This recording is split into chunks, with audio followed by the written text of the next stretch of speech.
Umani ng simpatya ang post at video na ibinahagi online ng isang Janine Suelto Sagario hinggil sa kanyang naranasan sa mismong araw ng kanyang kasal, Hunyo 8, sa St. Andrew the Apostle Parish Church sa poblasyon proper Amlan, Negros Oriental. Sa video makikita na nagmamadali at nahihirapang maglakad ang buntis na bride na si Janine habang ang pari naman ay nagpaalala sa schedule ng kasal na alas 8 ng umaga dapat, subalit alas 9 na umano sila dumating. Ayon kay Janine sa kanyang post, alas 11 ng gabi ng Biyernes, Hunyo 7, ipinaalam sa kanila ng kanilang ninang na nagsiserve din sa nasabing simbahan na sinabihan umano ito ng staff ng kumbento na i-inform sila na imbis alas 8 ang kasal, ililipat na lang umano ito ng alas 9:30, kaya't ipinaalam din nila ito sa mga dadalo ng kanilang kasal. Dagdag pa nito, 8:45 sila dumating sa simbahan at entrance pa lamang umano, pinagalitan na sila ng mga staff hanggang sa pagdating sa altar ay pinagsabihan pa siya ng pare at inakala pa umano nila na nanganak na siya. Magkahalong sakit, disappointment at hiya ang kanyang naramdaman ng mga oras na iyon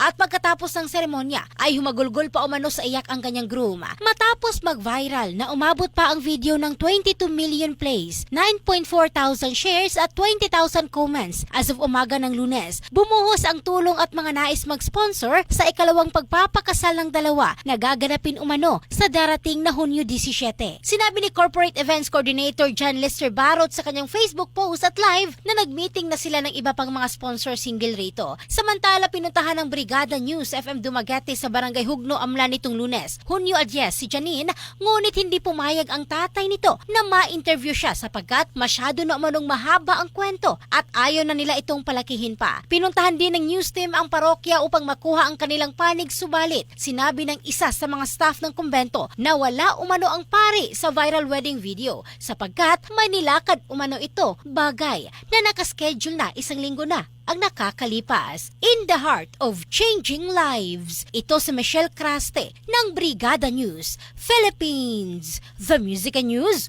Authority.